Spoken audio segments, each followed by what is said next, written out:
Vice rule example number 1।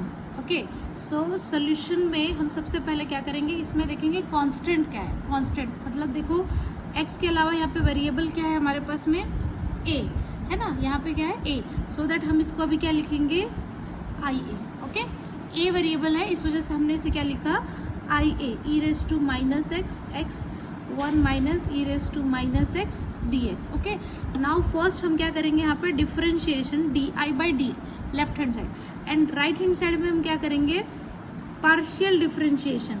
Partial differentiation होगा तो x का कोई काम है क्या वहाँ पे, नहीं, सो दैट वो क्या होगा कांस्टेंट होगा, इसलिए हम उसे क्या करेंगे डिफरेंशिएशन के बाहर निकालेंगे। ये देखो ये टर्म हमने क्या किया बाहर निकालने, क्यों, क्योंकि अब यहाँ पे क्या होने वाला पार्शियल। तो यहाँ पे ध्यान से देखो ये d है लेफ्ट हैंड साइड में एंड राइट हैंड साइड में क्या है डेपा, तो ये पार्शियल एंड ये d। Okay, so left hand side में total differentiation and right hand side में partial differentiation. Now 0 to infinity e to the power minus x into x.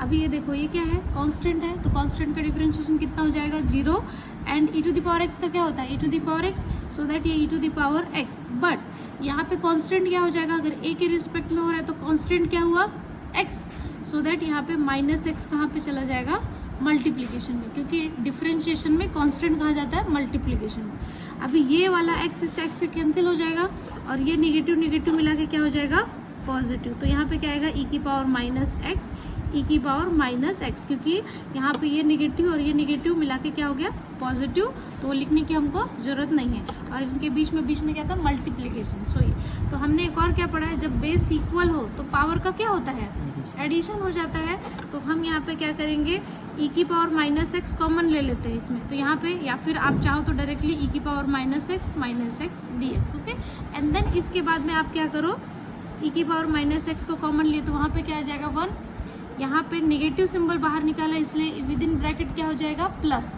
और ये क्या हो गया a dx।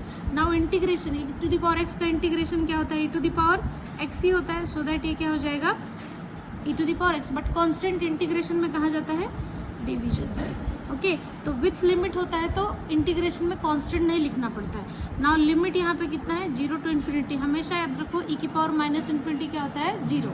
तो अब हम अपर लिमिट लगाएंगे x के रिस्पेक्ट में किया तो e की पावर माइनस इन्फिनिटी हो जाएगा divided by 1 plus a। Okay, और यहाँ पे सॉरी यहाँ पे मिस हो गया था, ये नेगेटिव सिंबल था तो ये नेगेटिव सिंबल भी आएगा। लोअर लिमिट लगाएंगे तो नेगेटिव आएगा और ऑलरेडी यहाँ नेगेटिव है तो क्या हो जाएगा प्लस। अभी अब हम अपर लिमिट है ना, अपर लिमिट लगाए इन्फिनिटी, अब लोअर लिमिट भी यहाँ पे क्या आएगी 0, तो e की पावर 0 मतलब पूरा क्या हो जाएगा ऊपर 0 और ये हो जाएगा 1 प्लस a, तो e to the power infinity मतलब क्या 0, तो ये पूरा क्या हो गया 0, so that 1/1 plus a। Now हमने लेफ्ट हैंड साइड में हमने क्या किया था डिफरेंशिएशन, तो ये कितना है हमारे पास में ये एट एक्चुअल में हमारे पास ये आया, तो हम क्या करेंगे इसको शिफ्ट कर देंगे इधर, तो ये क्या हो जाएगा D I is equal to D A 1 plus A. Okay, now integrate करो, जब इंटीग्रेट करेंगे तो जैसे कि डी एक्स का क्या होता है x, वैसे डी आई का क्या हो जाएगा i, या आई ए आप लिख सकते हो। 1 इसका क्या हो जाएगा डायरेक्टली आपको लिखना है लॉग ऑफ 1 प्लस ए।